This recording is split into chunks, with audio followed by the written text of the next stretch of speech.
path. And today I'm sure you're going to, talk about how we are going to actually face the challenges which are knocking on our doors. Um, at this moment, most of the students are a little depressed and dejected. Probably some of them are hoping to, think about jumping to some other, career options. But we hope that after listening to your success story, they would think twice about leaving this industry. We at IHM are proud of alumni like you, and we take pride in being in the same institute from where you have started your journey. Thank you very much, and I will ask Mr. Sudhir Singh to take the session forward. Over to you, Sudhir. Sure. Thank you, ma'am. Before we start our session, I would take privilege to say a few words about sir. And being an alumni, we are really grateful that it's like coming home, homecoming for sir, I believe. Sir has started his journey.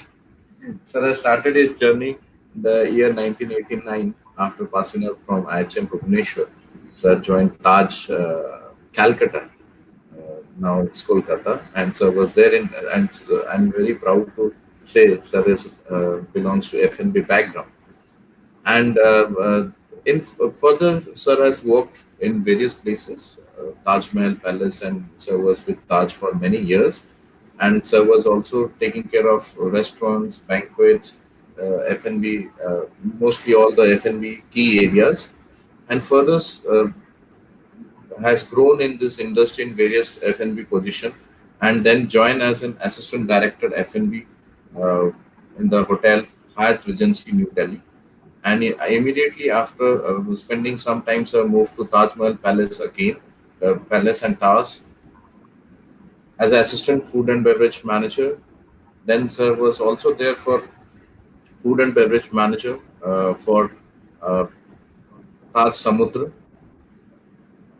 So was also part of a lot of hotels and was residential manager at Taj Samudra and was also the general manager at various hotels like the Grand Vasant Kunj, New Delhi, the Lalit Intercontinental, the Lalit Goa Resorts, general manager for the West in Chennai, and general manager for Marriott Hotels, Hyderabad.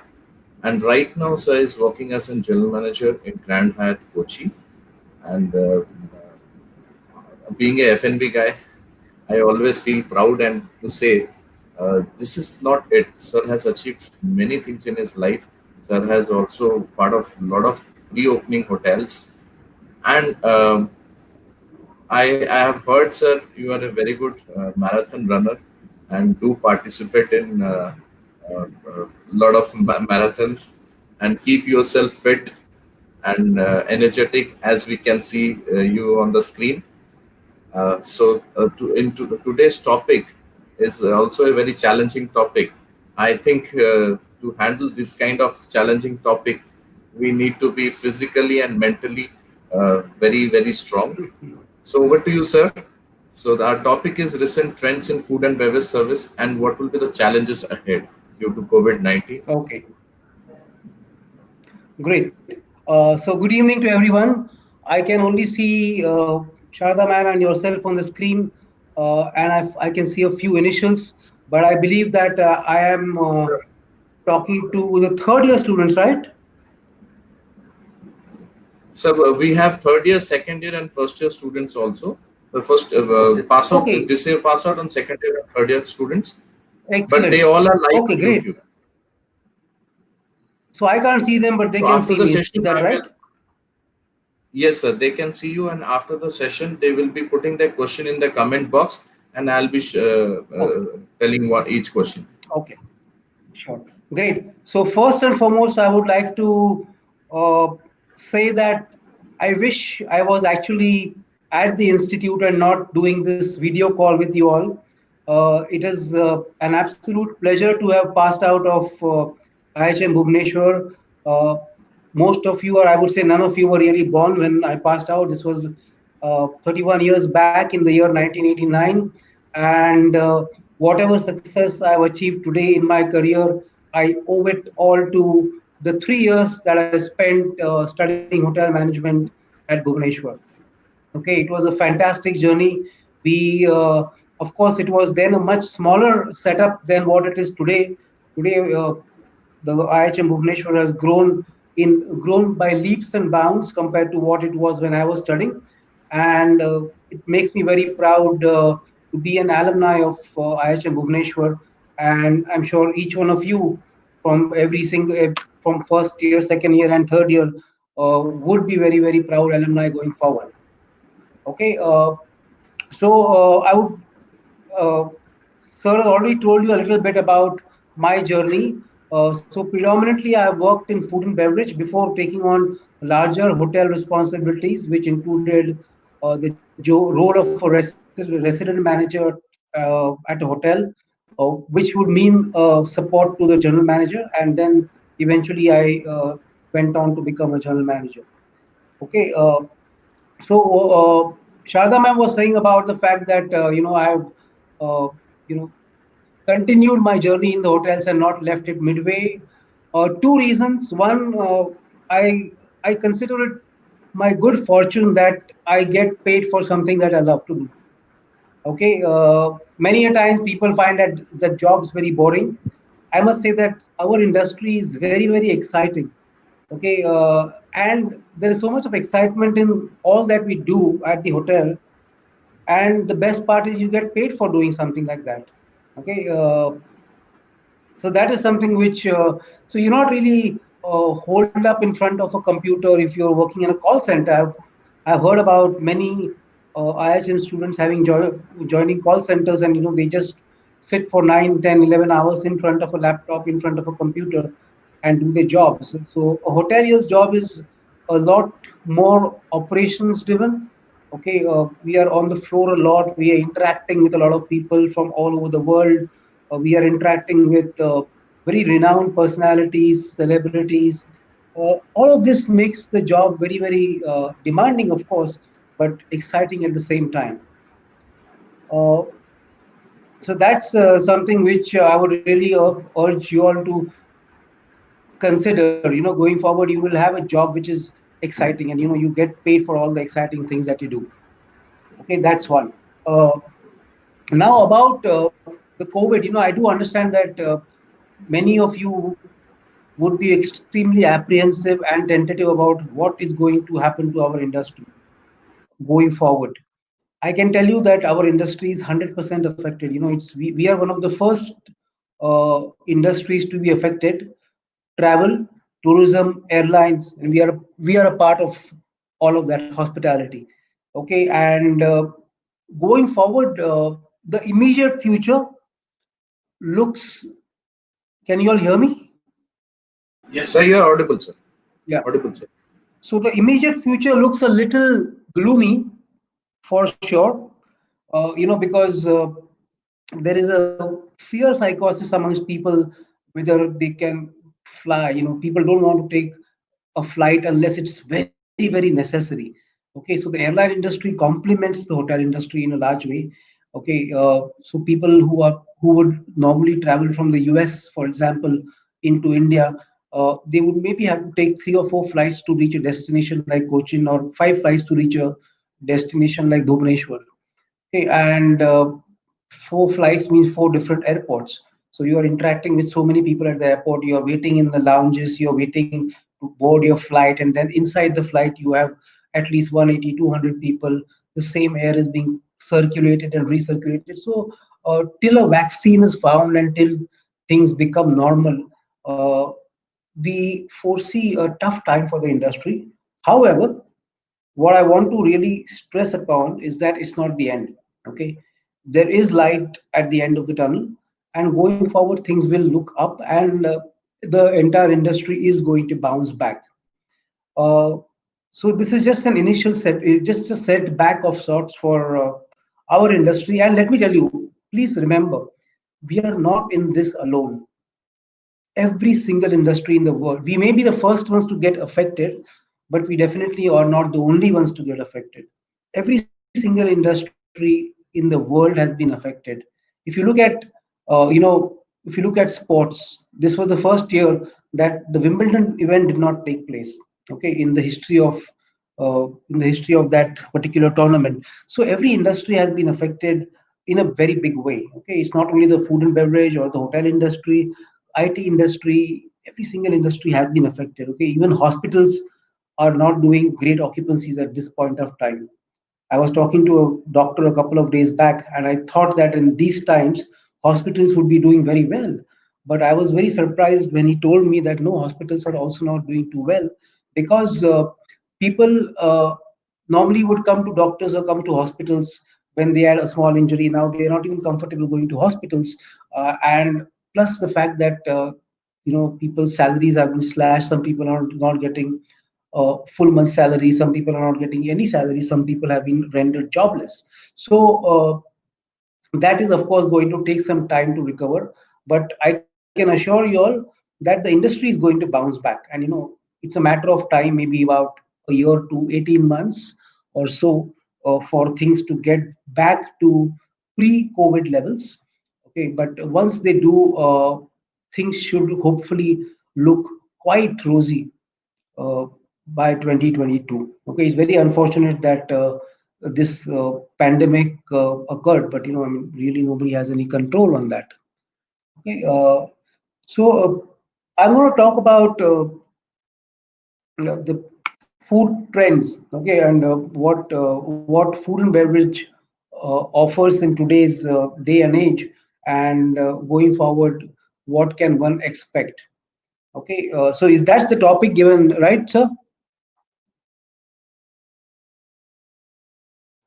Yeah, So recent trends in food and beverage and what challenges yeah. we'll be facing after this COVID. Exactly. Okay, okay. So let me talk to you about a restaurant, a very famous, probably the most famous Indian restaurant in the world today. Okay, there is a restaurant by the name of Bukhara. I'm sure all of you must have heard of it, uh, at the So ITC ITC in Korea. Delhi, at the Korea. ITC Moria. Yeah, yeah. So Bukhara is by far the most successful Indian restaurant in the world, and Bukhara has not felt the need to change its menu even once in the last 35 to 40 years of its existence. All right. So Bukhara is one restaurant which has consistently stuck to its menu, not made any addition or deletion to its menu, okay, for the last 35 to 40 years. And it is acclaimed to be the best Indian restaurant in the world. Okay. Some more snippets about Bukhara. Bukhara is a restaurant which does not serve any rice preparation. Okay, they do not serve steamed rice. They do not serve biryani. They're in the best Indian restaurant in the world does not serve biryani. Okay, they only have kind of two gravy items. Okay, they have a chicken makhani and they have a paneer makhani and they got a dal. And these three are the only items with gravies in it. Okay, everything else is kebabs.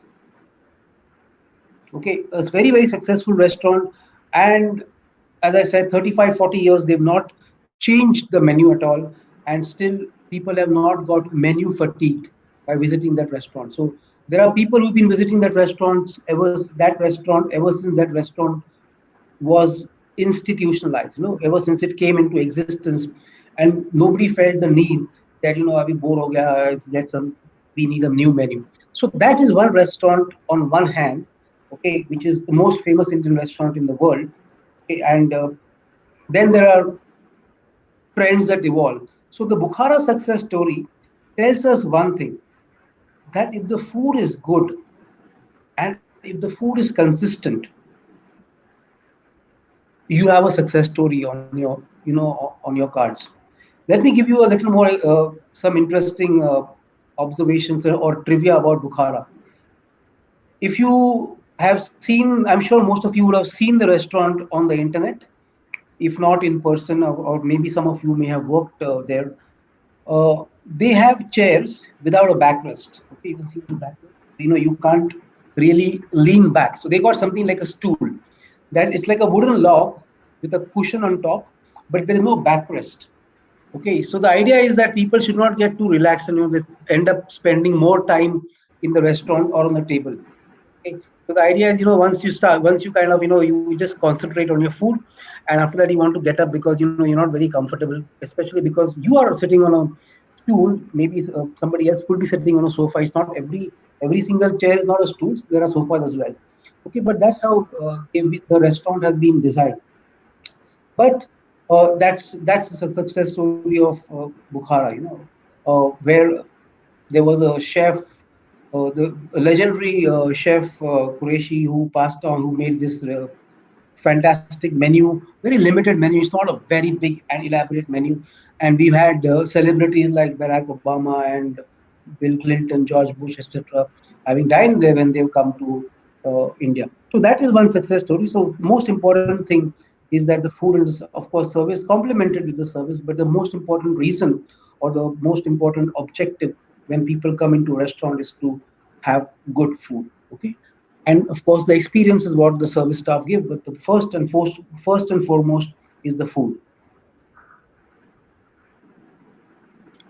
Over the years in my career, what I've seen is that uh, Indians the Indian taste has evolved, especially in the last 20 years. In this century, if you look at 2000 onwards, the taste of India has really evolved.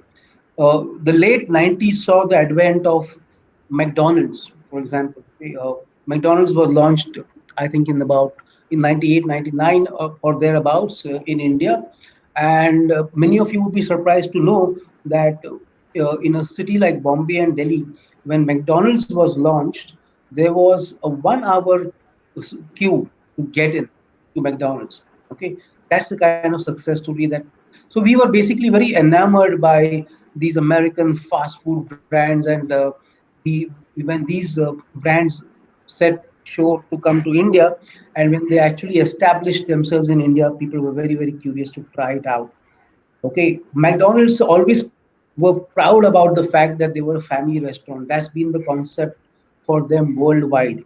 But after 4 or 5 years of being in India, they realized that India is a very different animal compared to other countries. Okay, and then so let me go back a little bit. Okay, India was the first country in the world where McDonald's did not serve a beef burger. Normally, when you say a cheeseburger, it is cheese and a beef patty at McDonald's. But when they launched, they understood the sentiments towards beef, and people, not too many people in India eat beef, as you all are aware. So they said we will start with a lamb burger. After a couple of years, they even did away with the lamb burger, and now they are the only restaurant, they are the only McDonald's in the world which serves chicken burger and fish burgers. They don't have, and of course, aloo tikki, etc. So they had to innovate. Okay, if if they were to survive, and they did a great job of innovation. Okay, Mac aloo tikki, for example. Okay, Mac aloo tikki is an invention which really found good favor with the vegetarians, and they McDonald's as a brand found great favor with Mac Aloo Tikki. So also in the middle of 2004 or 2005, McDonald's realized that we talk about us being a very, very uh, family oriented place, and you come to McDonald's to have fun along with the family. But they also realized that India is a different market. Again, as I said, it's a very different animal, and Indians like food to be delivered at home. Okay, the food delivery segment was exploding, or I'm not really exploding, but I would say that it had taken birth in the early 2000s in the key metros like Bombay, Delhi, etc. Food delivery, you could actually, there were no apps then, but you could call up the restaurant, order on the phone, the order comes to you. So McDonald's became, they moved away from their core belief that we are just a family restaurant where people come to have fun, and they started delivering food. Okay, they started home delivery of food in markets. way back about 15 years to 17 years back. And that's how, India is very, very different. People have to, so even the best of brands, when they set foot in India, they have to adapt and they have to change and they have to innovate if they want to survive. Okay, so that's something which I wanted to talk to you about, a brand like McDonald's. Okay, talking of talking of burgers, and so today, in the last couple of years, I don't know if you heard of something called the Impossible Burger. Okay, the Impossible Burger. When I first read about it, I thought that it would be a huge burger which would be impossible to eat, and that is why the name Impossible Burger. However, this is actually a burger which is 100% vegan burger. Okay, it has met with some amount of controversy, which I'm going to talk to you about. Uh, a veg, a Mac Aloo Tikki, for example, does not find favor in countries like the US and Europe. Okay, a lot of, but today veganism is a big fad in the US and in the Western world. It's kind of in vogue to say that, oh, I'm a vegan. Okay, so vegans basically are vegetarians and they don't even eat dairy products, cheese, etc. So what a company in the US did, they actually, all of you are aware that soya is the big thing. When they talk about health food, soya is the very big thing. We've been having, when I was studying in Bhubaneswar, I was regularly fed soya meals in a hostel. Okay, those nutrient nuggets, which looks like mutton, small pieces, but they taste really bad. Okay, and we used to always curse our luck when we used to have this soya nuggets for dinner at the hostel mess. But of course, it's a very, very healthy thing. And the Impossible Burger actually goes into the DNA of the soya plant root. Okay, and uh, it's kind of extracted. The DNA is extracted to give a beef burger kind of a taste. What I would suggest is, you just make a small note of this word Impossible Burger or any other terms that I keep using, and after my session with all of you, Google it so that you can enhance your own knowledge. Okay, so the Impossible Burger is something which is a new trend, a new fad of late in the way. It's not yet come to India; it's still some years away, and we have a Mac Aloo Tikki, so I don't think people are really worried about it. So it gives a beefy taste also. This Impossible Burger, the the the main extract which gives it a kind of a beefy flavor is the DNA of the soya root, which is extracted, and it has become a bit of a controversy also in the US. But that's where the world is progressing. Talking of burgers, okay, whilst McDonald's is absolutely a place that serves value for money burgers, okay, and in fact, now that you have a lot of time, free time on your hands, I must tell you that many of you, or most of you, I think, would be watching Netflix. There is a movie called The Founder, Founder, as in the person who founded a company, and the movie's name is Founder. And this will give you, it's a 2 hour movie which will talk to you about how McDonald's came into being. Okay, I strongly recommend all of you to watch this. It will be very informative for all of you, and since it's available on Netflix, since you have the time, it will be really worth the while to watch this movie. Okay, so talking about, let's talk a little bit about some other food concepts. Okay, uh, let me talk a little about Chinese food. Okay, so Chinese food has been an eternal favorite amongst Indians, especially from the year 1974, onwards. There is a restaurant called the Golden Dragon at the Taj Mahal in Bombay, which was the first Chinese restaurant in the country. And we, uh, I mean, the then managing director of the Taj actually got two very experienced chefs from Hong Kong, and they were actually running Golden Dragon. And Golden Dragon was offering a completely Chinese menu, mainly on Sichuan, mainly offering Sichuan food. Sichuan food is a little spicier compared to Hunan or or Hunan cuisine, or for that matter, Cantonese cuisine also. it's more suited to our palate because Indians like food to be a little on the spicier side or a little chatpata. Okay, so Golden Dragon was extremely successful, and then uh, once this restaurant was set up at the Taj, many smaller freestanding standalone restaurants came up in parts of Bombay and Delhi, and that was how the Chinese food movement started in India.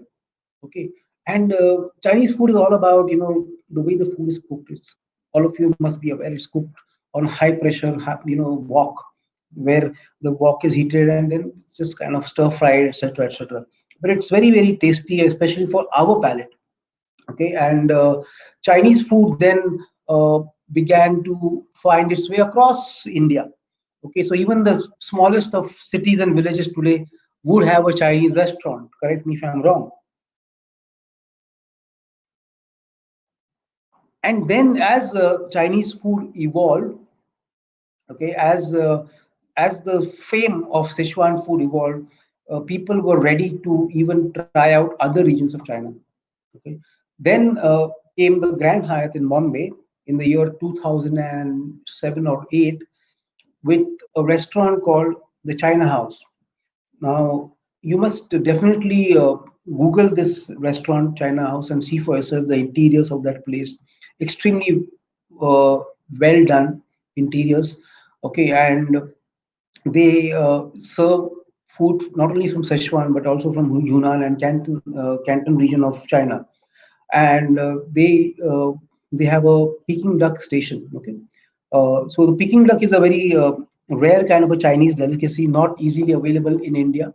Okay, it's a prized delicacy from China, and there's roast duck which is carved at your table, live carved at your table, and served in pancakes. Like you have it like a roll, like you get a roll in Calcutta, that kind of a roll. So that this particular restaurant became very very popular in Bombay, very high end, very expensive restaurant.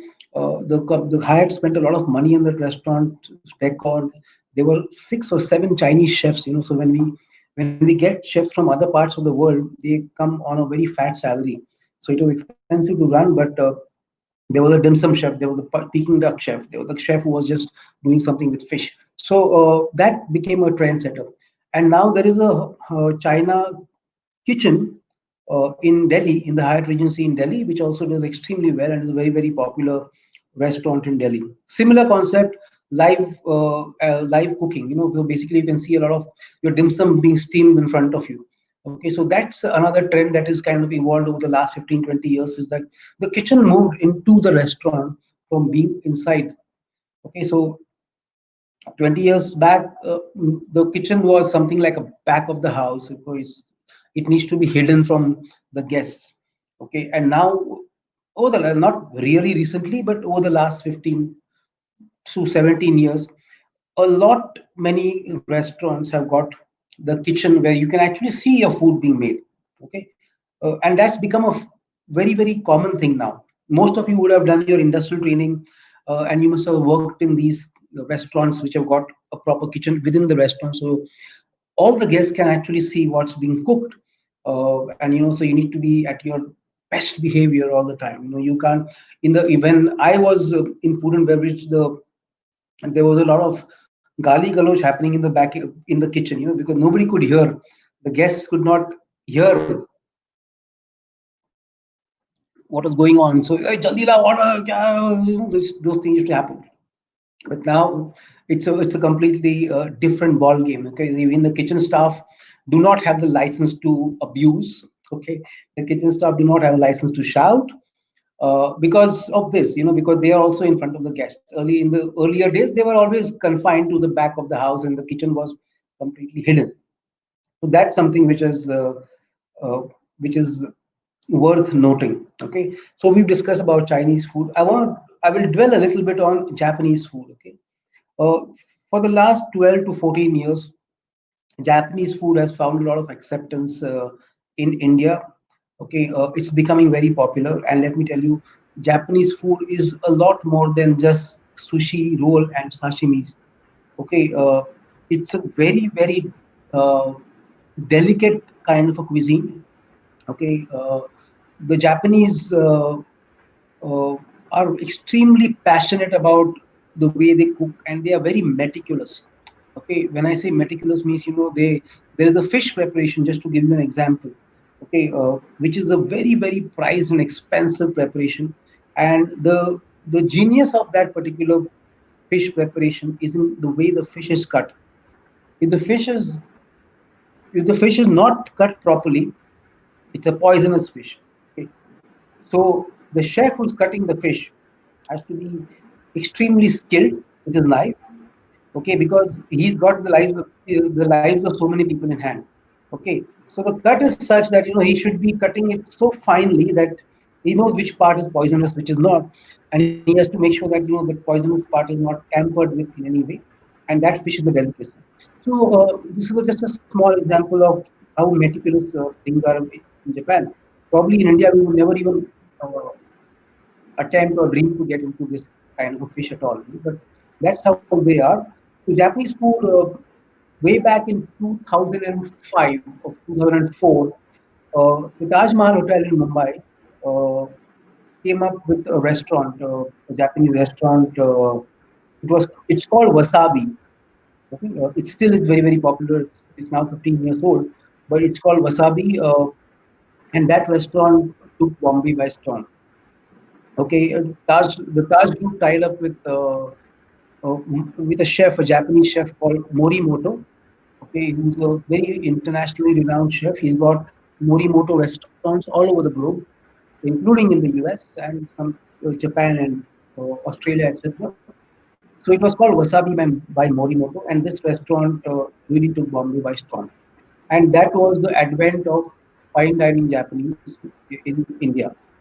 Okay, over the years, I must tell you that over the last 10 to 15 years, the concept of fine dining has moved away from hotels into the outside space, which means that uh, till the year 2000 or so, okay, till the end of the last century, fine dining was confined mainly to five-star hotels. Okay, there were very few restaurants on the streets or Standalone. standalone or freestanding restaurants which people would go to for a very high-end celebration, for example, or for if there was a business lunch, it would always be a hotel or a hotel restaurant. But this trend kind of broke in the year 2000, and one of the restaurants that actually was responsible for breaking away from this trend and responsible for setting this trend, if I would say, of freestanding restaurant was a restaurant called Indigo in Bombay. Okay, Indigo restaurant was founded by a gentleman called Rahul Akerkar. Okay, he was by profession not a chef. He's actually an engineer, but then he became a chef because he realized that his passion lay in cooking food, and he set up a very fancy restaurant in a very small kind of a room in Bombay, just behind the Taj, incidentally, under 100 meters away from the Taj, from the back of the from the time office of the Taj, or the employee entrance of the Taj. And I used to work at the Taj Mahal in Bombay that time. And believe me, when we saw the success of that restaurant, we were really worried. That this gentleman with a room the size of just two rooms of a hotel, and we had 650 rooms there, and we had 15 restaurants or 12 restaurants, has actually got us worried. Okay, because many of our guests, when I should talk to our guests, they said that that restaurant is really good. The fish, this particular fish that they serve there, is much better than your fish. You must go and try. And then we all went and tried the restaurant, and we said, yes, this is definitely right up there, if not better than some of the food that we serve at a hotel. Okay, and thus began the movement of freestanding high-end restaurants, okay, in the standalone space. Today there are many restaurants. In fact, today if you go into sites like Condé Nast Traveler, and if you look at the top 50 restaurants in the country, you will find that at least 70% or 80% of them are not in Standalone. hotels. Yeah. So all the students who are on this call, and all those of you especially who are aspiring to be chefs, there is a big, wide world out there open for you. Okay, it's not only hotels. Okay, and today some of the best chefs. Okay, if you heard of Gagan Anand, Gagan Anand owns a brand called Gagan, okay, which was in Bangkok. That restaurant shut down last year, but for the last 5 years, it was voted as the best restaurant in Asia. Okay, the best restaurant in Asia, and here we are talking about markets like Tokyo. We're talking about markets like Bangkok. We're talking about markets like Singapore, Hong Kong, India. We're talking about not Australia, sorry. So so Korea. So this particular gentleman, an Indian from Calcutta, Gagan Anand, 5 years in a row, his restaurant was the top restaurant in all of Asia, and he was in the top 10 of the world as well. I've been fortunate to dine at his restaurant, and you must definitely Google this name and his restaurant. So he believes his menu itself. Okay, for example, there's nothing written. There's no description. His menu is full of emojis. Okay, his whole menu is full of emojis. That's how he works. I'm sure you'll find his menu on the net. And some of his dishes come. Uh, so he's got chart, developed chart and things like that. But they're not serving. He's not serving you sev puri or something or pani puri or something. But he will give you a very different kind of a thing or spheres of chart. So he does a lot of molecular stuff, and it's a very small portion, but maybe 15 or 20 courses, small portions. And one of them, I remember, you have to actually lick the plate. Okay, the one course is such that you have to lick the plate. So the plate comes, there is no cutlery, there's no crockery, just something.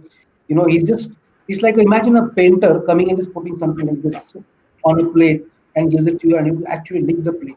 And believe me, when I licked it the first time, the explosion of flavors on my tongue were such that I didn't want this course to end. I just kept licking, and that's how everybody does it in the restaurant. You take the plate, you keep licking, and you lick it to such an extent that it doesn't need cleaning also.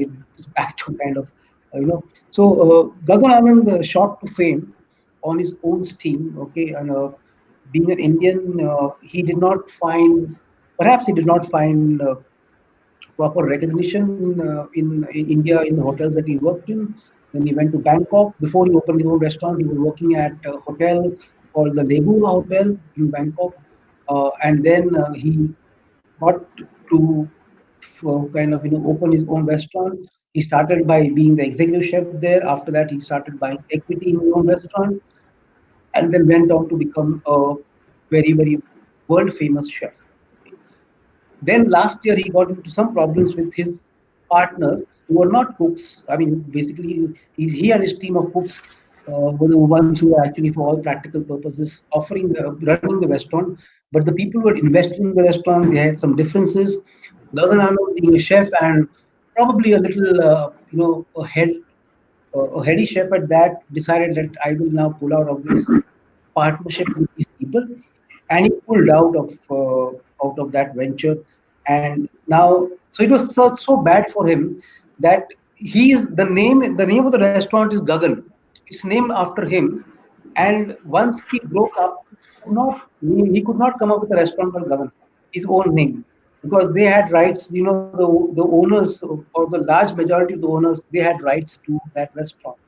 So what he did was he just opened a couple of months back another restaurant, and he called it Gagan Anand, full name. Okay, so full name is okay, but not the first name. So that's about Gagan, and I must tell you all, you must really, really read about his journey, read about his restaurant. It's extremely interesting. If you all have heard of Veer Sangvi, a very famous, reputed food journalist in India, okay, who knows his food very well, he's written some amazing articles on Gagan Anand. Okay, I would really urge you all to read his articles also on Gagan Anand. VeerSangvi.com is the website of Veer, okay, a very, very renowned food critic and food journalist in India. Then let's talk a little bit about beverages. Okay, we have time, right, sir? Yes, 20 sir. minutes We at have. least? Yeah. Yes, sir, we have time So, for beverage, definitely. we will talk a little bit about beverages. Uh, and mainly when I talk beverages, I would dwell more upon alcoholic beverages because we are all into the industry of food and beverage, and we discuss some things about food and alcohol. I'll tell you a little bit about what is trending of late in the world. Okay, when I was studying, one of the things that really intrigued and interested me was cocktails. And incidentally, I was one of the toppers actually in food and beverage, and I was really very low on food production when I was in college. Okay, in fact, to share with you all, nothing to be proud of, but in the second year, I actually failed my food practical examination. It was that bad. So when it comes to food and beverage, when it comes to alcohol cocktails. Let's talk a little bit about cocktails. There are certain cocktails which will continue to be evergreen, okay, and they will live on for eternity. Okay, cocktails like the classic cocktails which we talk about, like the Bloody Mary, like the martinis. Okay, the classic cocktails are there to stay and they will always be there. Okay, but somewhere even the classic cocktails tend to get tweaked, get amended. Now let me share with you about the famous martini. James Bond made the martini extremely famous. Okay, all of us have learned in college that martini as a cocktail is basically gin with a dash of vermouth. Okay, you had a couple of olives into that drink and then add a couple of ice cubes and then stir it. Okay, it never goes into a shaker. It never goes into the cocktail shaker. It's always stirred in the glass and served. So James Bond redefined the martini, saying that he would. I'm sure all of you would Shaken. have seen earlier movies of Bond.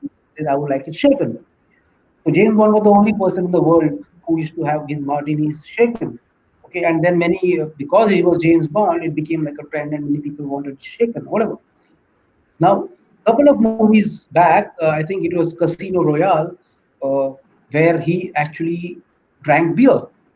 Okay, James Bond drinking beer was unheard of. But that's how the world evolves. So, and maybe Heineken as a company would have paid a lot of money for that particular scene, so that it's all about commerce and commercials now. So James Bond was drinking beer in that movie. Okay, so but as I said, classical cocktails are here to stay. A good martini still is a good martini. A good old fashioned, for example, a good Bloody Mary. Okay, these are these cocktails are here to stay, and they always will be here. Of late, what I've seen as a trend is gins. The culture of drinking gins is trending in a very, very big way all across the world, and India is no exception. If you Google gins and Indian gins, there's been an explosion of Indian brands over the last couple of years in India. Okay, and so there is a company called there's a company in Goa which just over the last 1.5 years have introduced three very nice gins, which can be one of them is called Greater Than. Okay, less than greater than. They got that sign. Then one of them is called Stranger and Sons. Okay, and the top end for them is called Hapusa. Hapusa is juniper in the local Go on. Himachal language. I think this yeah. So these gins are extremely good, and I believe that they can give any foreign gin, okay, or any British gin a run for its money. Okay, then besides that, there are a couple of more gins that have come out just in the last couple of months. There's somebody from Rajasthan who's come out with a gin. I'm forgetting the name, but gins are trending. At the same time, one of the most popular mixer with gin is tonic. Okay, Schweppes as a brand is very, very famous for its tonic, and they are probably the biggest producer of tonics in the world. Okay, but however, in the last couple of years, there have been these small parties that have come up with something that they call artisanal tonics. Okay, which means nothing but designer tonics. So there is a company called Swami, Svamy, Swami, but with a V, and there's a tonic brand called Sepoy, as in Sipai, Sepoy. They make very good tonics. Okay, extremely much better than Schweppes, and extremely good. They've come out with these. As I said, these are designer tonic. So one of them is flavored with grapefruit. One of them is flavored with, uh, I think, lime flavor. So there are different kind of flavors also. So gin is making a comeback in a very big way. Okay, and it's trending worldwide. So having a gin and tonic is something which is a trend today, probably what single malt was a couple of years back. Okay, but as I said, single malt again is something which there has been an explosion of brands, available in India. Single malt is not predominantly, of course, we all know it's from Scotland, but there are again a couple of brands which have found extremely good resonance with the entire global malt markets. Okay, one of them again is made in Goa. It's called Paul John.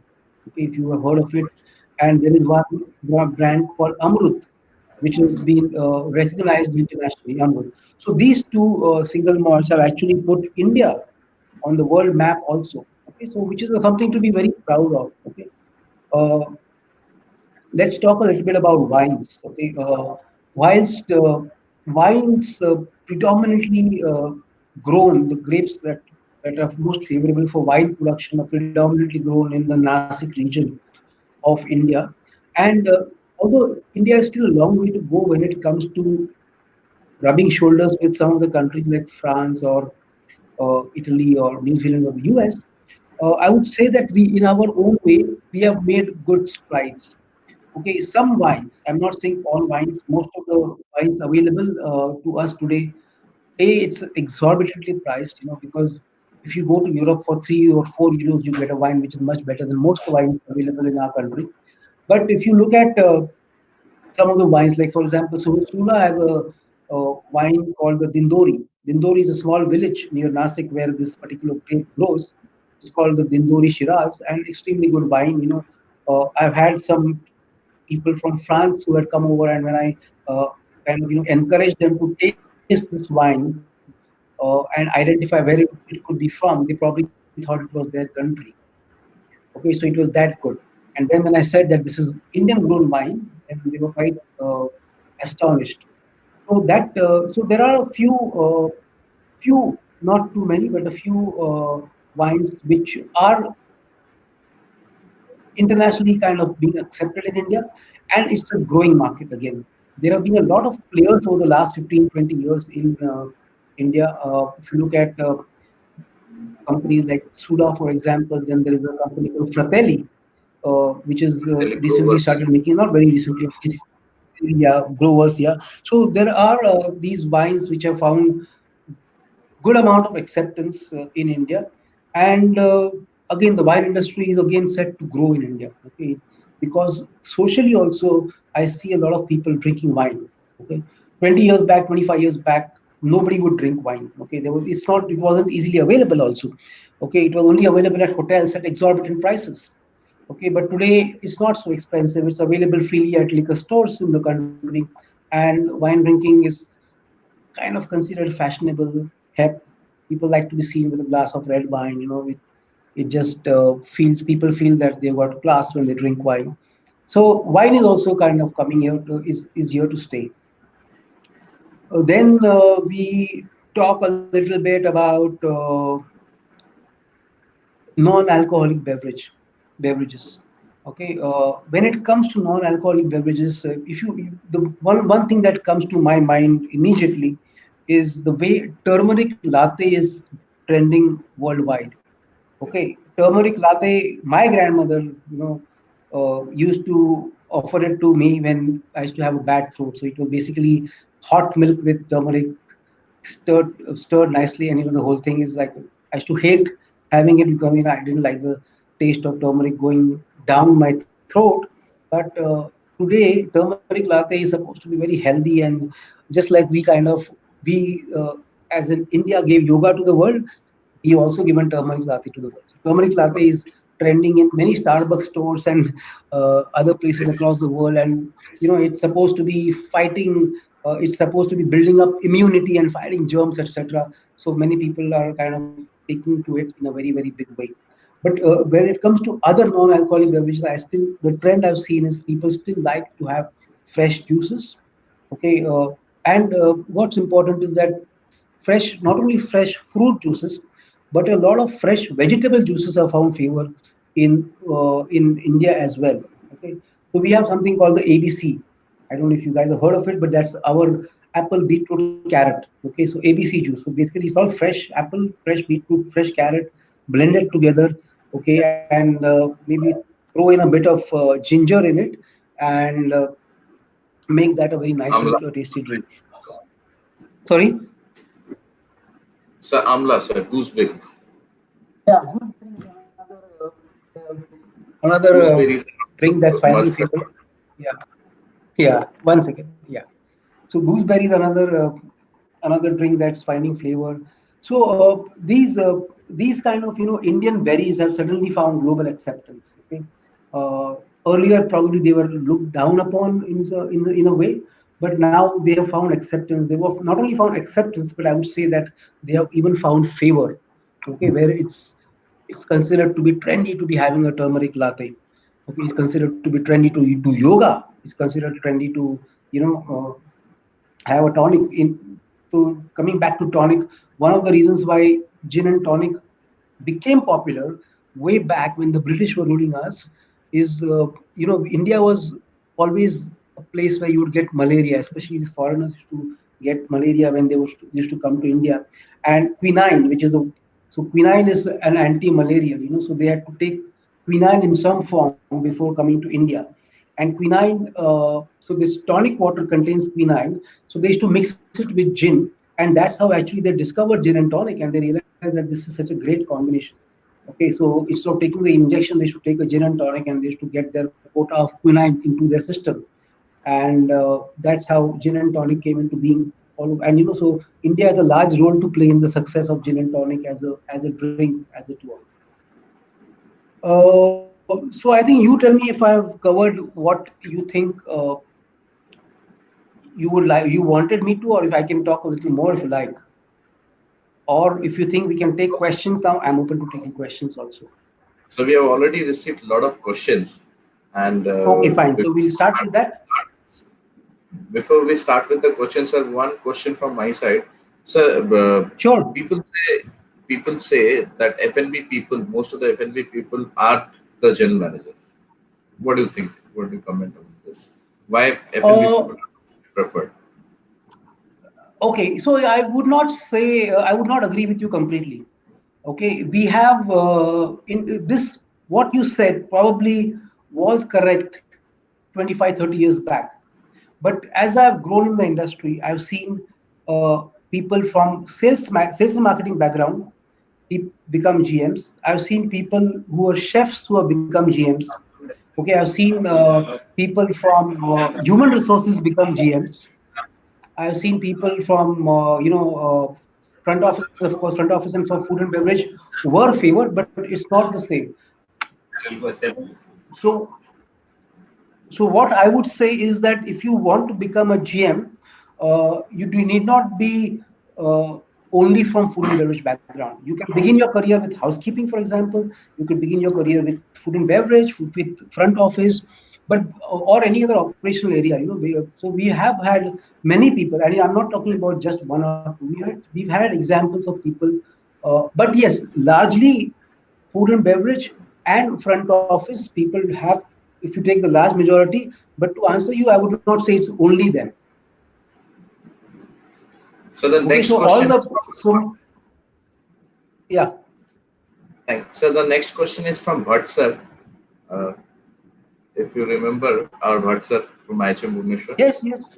Sir has asked, since personalized service is going to done away within the restaurant, is it going to affect the pricing, particularly in 5-star hotel due to COVID-19? Yes and no. It's not basically because personalized service is going to be done away with. Personalized service is going to be done away for a temporary period. Okay, till such time that people are not comfortable coming in close contact with service staff. Personalized service is going to stay away. But once this vaccine comes up, and once people are comfortable interacting with each other, and getting in close contact with each other, personal service has to come back. because people want personalized service. That's their form of recognition. But as far as pricing is concerned, yes, at the moment, the need of the hour for the industry is to optimize the pricing, okay, or rationalize the pricing. Okay, it could mean offering discounts. It could mean slashing the prices a bit. It could mean you buy one dish and get one free. But we have to basically offer some incentives to the customers to revive the and to stimulate the demand for us for our industry. So the another question is from Somo. Uh, is robotics going to replace manpower after COVID-19 scenario in hotels? Definitely not. I don't believe in that at all because robotics would be extremely impersonal. And when people come to hotels, they're looking for a personalized experience. They're looking to interact with human beings. As I said, this is only a matter of it's a temporary phase, which once things get over, we will come back to what the pre-COVID times were. Okay, if robots were to do everything, then why should we have IHM Bhubaneswar and why should so many people be studying there? No, the industry, our industry is all about human interactions. Our Human industry touch. is human capital driven. Yeah, human touch is very important, and personalized touch is important also. So the same similar type of question by Rishita Banerjee is hotel is gradually adopting AI method, artificial intelligence method, or there's another question by a person asking whether there will be job scarcity in F&B service by Devanjan Podar. Okay, so I will answer the AI question first. AI has been already adopted, okay, into the IT department of the hotels. I will give you an example of how we go about AI, okay, and how it also helps in personalization. So at the Hyatt, we have a system, and many hotels have it. We are not the only ones. Wherein, let's say, for example, if a guest checks into my hotel, and during the course of interaction, he tells me that I don't eat prawns or I'm allergic to prawns. Okay, so he's staying in the hotel. I've got his profile. He's checked into my hotel. So I have an option of feeding into the system, into his preference column, that Mr. Smith is allergic to prawns. Okay. Now his profile goes globally.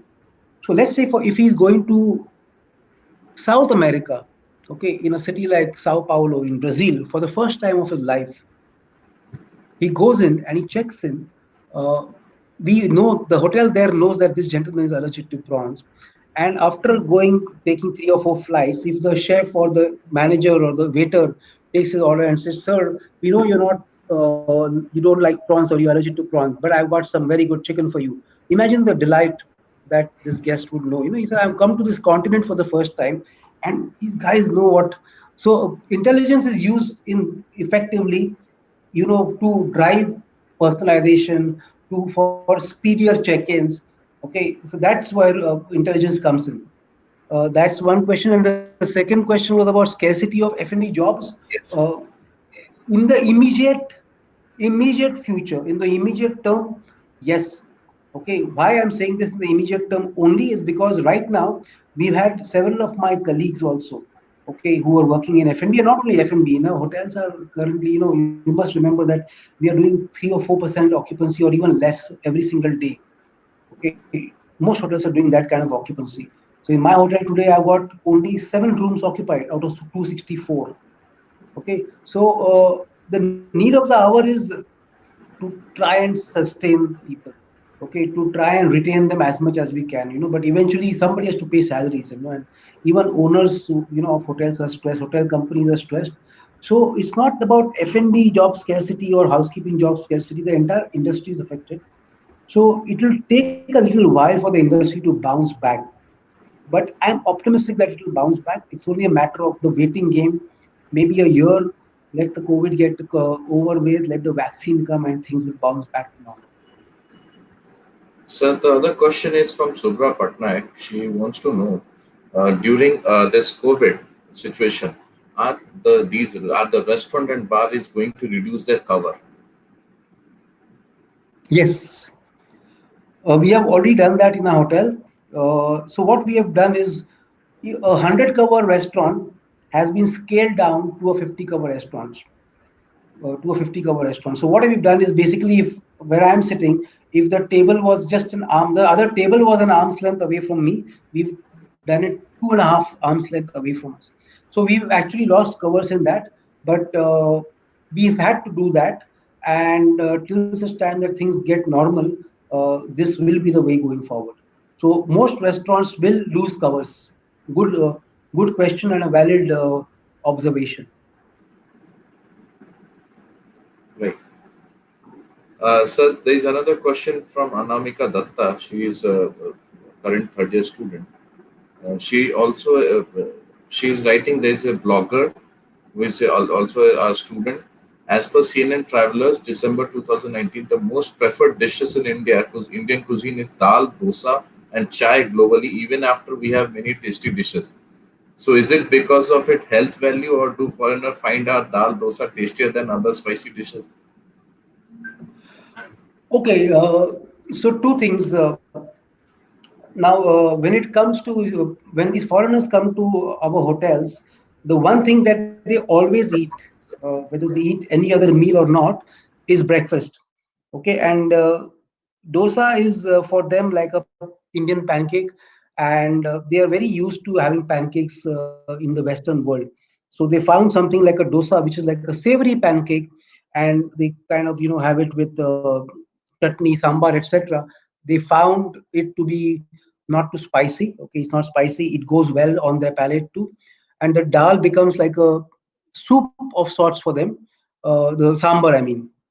And as far as dal is concerned, dal is something which is a very, very kind of a unique Indian preparation. And most of the times when they talk about dal, they are talking about black dal. It's not so much yellow dal or any other dal. And that is something which is again a little bland and very tasty. And that's why I would think that these two dishes find a lot of resonance amongst foreigners.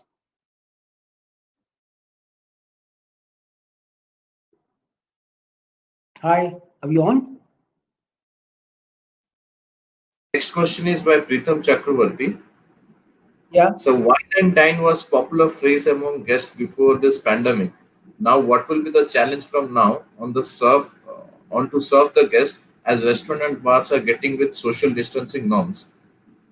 And is buffet Sorry, being what was excluded? popular? Wine and dine, Sorry, wine and dine. right? Was popular phrase amongst the guests before this pandemic. After this pandemic, whether people will prefer to dine and outside, or they'll prefer to get the wine bottle in their room service, or they will just do the room service, not preferring Okay, going out to restaurant. good question. Currently, the trends that have emerged over the last month or month and a half is that people are still not very, very comfortable coming to restaurants. So if they are in the hotel right now, they have the option of coming down to the restaurant for the meal. But what I have observed is that most of them prefer to eat their meal in the room, because right now they still are a little apprehensive, and they would rather that most of the time they buy a bottle of wine from outside, not really from the hotel, because the hotel it becomes a bit more expensive with the tax, etc. But you're right. Currently, it's about in-room dining. Currently, it's about consuming it in the room. Uh, Hi, Usha. I can see you now. Good evening, ma'am. I was unable And to log in. Thank you. Thank you. oh, okay. And yes, so that trend is going to stay for some time. In-room dining sales will find a lot of favor, and dining inside the room is going to stay for some time. But eventually, and especially with Indians, it's a very interesting observation by whoever's asked this question. Uh, the trend that has been we've observed is that foreigners hate to dine in the room. They always like to dine downstairs in a restaurant. They like to see people. They like to be, Even if they're alone, they like to dine in the restaurant. And Indians, by and large, like to order room service and want to be in the confine of the room. I want to have my dinner. I want to wear a pair of shorts or a pajama or lungi and then just sit and switch on the TV and have my drink and have my tikka and roti or whatever. So, but most of the Western world people from who come in from the US, Europe, etc., they prefer dining in the restaurants. So the another question is from K. Shrisha. Uh, what will be the situation of a freshers? Those will be freshly coming out of the college and looking for job. So whether they will opt for a job or they will go for higher studies. Uh, I would say it should be a wait and watch game. Uh, Higher studies, I do not know because you've done a 4 year course anyway, right? Now, 3 years, 3 years, sir. 3 years. Sorry, 3 years. okay, I thought it was four. So, so my personal opinion on this, okay, is that the 3 years that you've done is good enough. Higher studies are not necessarily going to help you. Higher studies, in my opinion, would definitely help you if you were to get into the education line. If you were to get into the faculty of hotel management and you get PhD, etc. But in the hotel line, if you really want to pursue uh, your a career in the industry, you should try and get a job at the soonest. I know it's not going to be easy because there are so many people with experience, some of your seniors today with 3 years experience who are also probably jobless. But it really depends on whether you want to pursue higher studies because there's no job, then I don't think that's the right thing. Then you keep looking for jobs. But if pursuing higher studies, if you want to, eventually get to becoming a professor and get into the teaching line or expand your own horizons, then probably higher studies would be a good bet. But if you want to pursue a career in the industry, uh, it's going to be a struggle, but struggle you must. You have to go through the struggle. Remember, you're not alone. It's not that only IHM Bhubaneswar is struggling. Every single IHM in the country is struggling. Every single hotel school in the world is struggling. All the students like you are struggling. General managers like me are struggling. So at every level, there's a struggle, and we are not in it alone. Remember that, because we don't. I would definitely urge all of you not to get depressed with this situation because we are not alone in this. Okay, we all have to wait through this together. Okay, and we will, because eventually we can't be, all of us can't be in this together like this forever. A vaccine will come up, things will look up, and after that we will look back at these challenging times and remember how we actually overcame these times. So the another question is, if you would have to pick up one Indian beverage brand which is world famous, which one you would be prefer? Which one you would prefer? Kingfisher beer. Right. So the another question is, if due to job scarcity, if the students are not getting job, and if they want to start their own business or small entrepreneurship, if they want to be entrepreneur, so but they don't have experience, they have only 6 months of IEP or industrial exposure. Is that right, or they should at least work in a hotel for a year and they will go for entrepreneurship? uh, okay, I want to give an example here. uh, I want to give my own example. Okay, so when I was doing waiting, okay, at the then Ubroi or the Trident in Bhubaneswar a couple of times when I was a student, and then after during my industrial exposure, okay, in I was predominantly doing it in F&B only because that time we didn't have 6 months training. We should do it only during the vacation. So I chose to work in F&B, and that time you had to literally work as a waiter. So I literally worked as a waiter, and I understood how this entire blue collar job of being a waiter, and how do you do that. And then I realized that if I had not done the job of waiter, if I were to become a manager, and if I didn't know the job of waiter, it would have been meaningless, because they would have been able to fool me, and they would have said, okay, let's make a Mickey out of the manager. So it's important that we dirty our hands. Just like an engineer should know a mechanic's job and a lot more, a manager should know the waiter's job and a lot more. So coming back to the question on entrepreneurship, I think that one needs to dirty their hands and get to know the entire working of a restaurant or a kitchen or anything else that they have in mind before taking the plunge into entrepreneurship directly. Otherwise, what would happen is there is a lot of investment that goes into actually doing a startup. Okay, and if Great. the people that you employ or the people that you hire should not eventually come to some kind of conclusion that the boss or the investor doesn't know that this goes into the job and we can probably make a fool out of him or take shortcuts, but he won't know. So I would suggest that getting your hands dirty is very, very important. I hope So few I've been students. able to address this query. So this is the last question. Few students are interested in beverage, especially. Right now, they don't have a lot of job opportunity, and they're interested to go for WSET, or wine, What is that? WSET, wine and spirit. There's a WSET level 1, level 2. Those who are interested in Okay. bar and beverage and want to be a sommelier Yeah. or something. Is that gonna help them in future when their things will be normal, when they'll be joining hotels? Yes, definitely. See, when it comes to sommeliers, when it comes to skilled bartenders, these are all specialized jobs. Okay, a good sommelier, we don't find good sommeliers in India. Okay, we don't find too many good sommeliers in India. Of course, there are some, and this involves a lot of studying. It involves a lot of research. Okay, same thing with a skilled bartender, a flair bartender, for example. I'm sure, and I hope you've seen the movie Cocktail starring Tom Cruise. Yes, sir. It's Okay, my if favorite. you haven't, yeah, all of you, everybody should. In fact, you should make this as a part of your curriculum. To watch.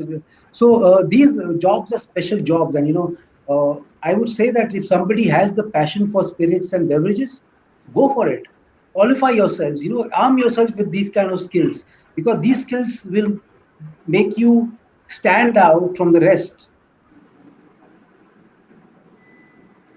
Right, sir. Sir, I think we have already covered all the question. Now over to Usha Okay. ma'am. Ma'am has Sure. joined a little late due to some technical problem. So ma'am, over to you. No problems. Thank you, Sudhir. Actually, I could not log in the YouTube, so I apologize for that. Oh, Shrikant, I could not hear you, but of course, from 4:45 onwards, I was listening what you were speaking. So good. Sudhir is an expert in F&B. He has put a lot of question, and I have also heard. Hats off, Mhm. Sudhir. Congrats. Thank you. And hats Thank off you. to Shrikant also. You have literally put 30 years of experience from the industry and you have shared with my students. So on behalf of IHM Bhubaneswar, let me congratulate you that you have shared so much of time with us, almost Not at all. 1 hour. I couldn't No imagine. problems at all. I could not No. imagine See, because so had it been a normal day, I'm sure you would not have had so much of time. But just because of no. lockdown in the entire country, you are able to give so much of time. Thanks a lot once again from my side, and please to make a visit to IHM Bhubaneswar as an alumnus. I will definitely Yes, encourage definitely. all of my batchmates to come and speak to the students practically in the practical classes as a guest speaker. And we have a Yeah. lovely EDC. So we don't have now. We will not ask you to stay in a hotel. We do have a EDC in a college I itself, know. and we have got 10 rooms. So I won't Wow. mind telling principal ma'am that please allow my batchmates to come and speak for the students, and I'm sure that the students Absolutely. must have literally enjoyed. And I'm sure people those who have not come for today's webinar, they must have missed the class. I'll speak to them, personally speak to third years, because I really relied, Sudhir, on you, and I was just thinking that I was so confident, Avinash and yourself, so I did not take a chance that I should speak. But when Shada ma'am called me up, I was literally thinking, it's too late now. But then I will after your meeting. After your lecture, I will definitely speak to my students as third years also, because most of them are going to be placed with in FNB. And Oh, wow. yeah.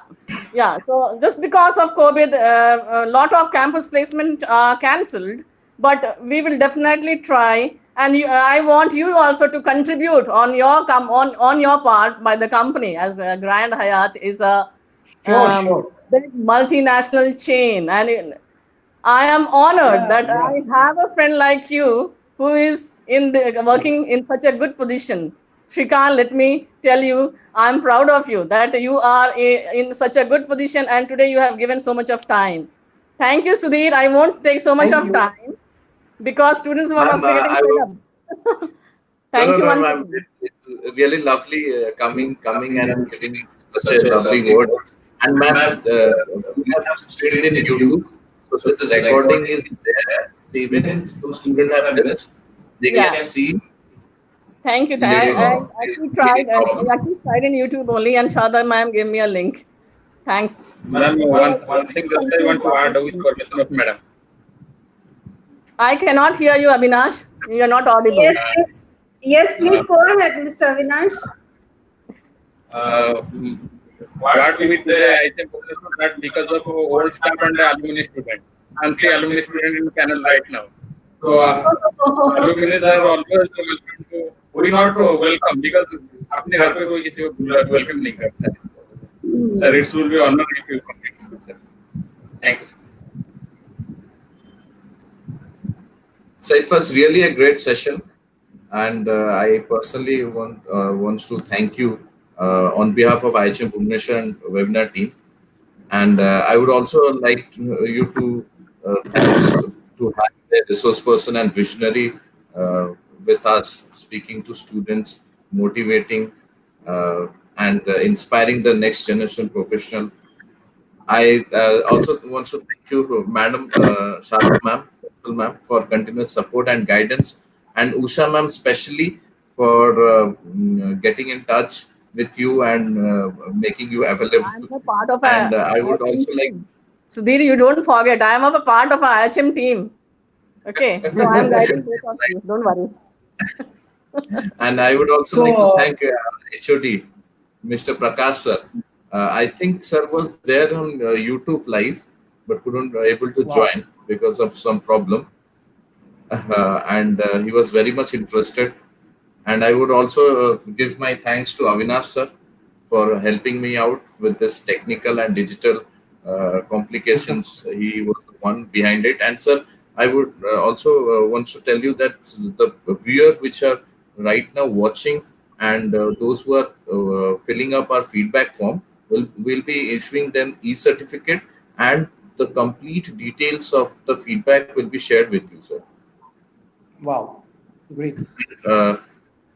And last but not the least, I thank you all the participants for showing their interest in the program.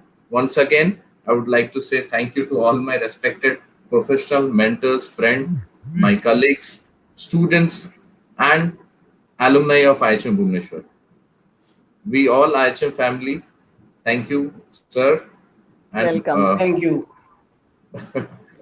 Over to you, I just ma'am. want to say a couple of words before we sign off. One is that, as I said in the beginning, the 3 years that I spent at IHM Bhubaneswar were the best 3 years of my life. And they really formed the base of what my career eventually turned out to be. Okay, so I wanted you people to know, all the students, that it's not about being in a Pusa or a Dadar or anything.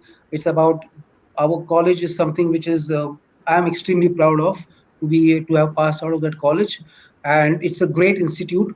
And 31 years back when I passed out, it was obviously a bit small. It's now grown, and it's grown with a lot of wings. The second thing is that right now, of course, situation is extremely depressing all over the world. But again, I will repeat at the cost of sounding too repetitive, but we are not in it alone. Okay, things will bounce back. And thirdly, I wish I was actually there, and I definitely promise you all that I will definitely visit the institute when things get better. I had told Sharda ma'am that I would come for a campus interview, but this thing came up, and unfortunately, we couldn't make it. But this will be hopefully the last virtual meeting. The next one will be a physical meeting, face to face with all of you.